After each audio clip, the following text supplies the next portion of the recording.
Qızıl həqiqətən də kişiyə haramdır, yoxsa sadəcə bizi aldadırlar? Bir çox insan qızılın qadına halal, kişiyə haram buyurulduğunu iddia edirlər. Kişilər üçün qızıl əşyaları taxmaq haramdır və əgər hətta qızıl əşya olan halda, məsələn, qızıl üzük əlində olan halda namaz qılarsa, hətta namazı da batıl olur.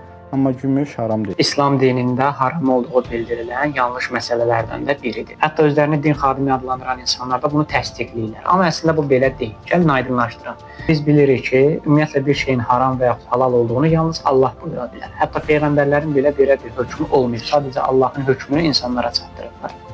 Quran-ı Kərimdə 7-ci surə olan Ərəf surəsində 32-ci ayəsində Allah belə buyurur. Allahın sizin üçün çıxardığı zinəti və təmiz ruzini kim haram buyura bilər?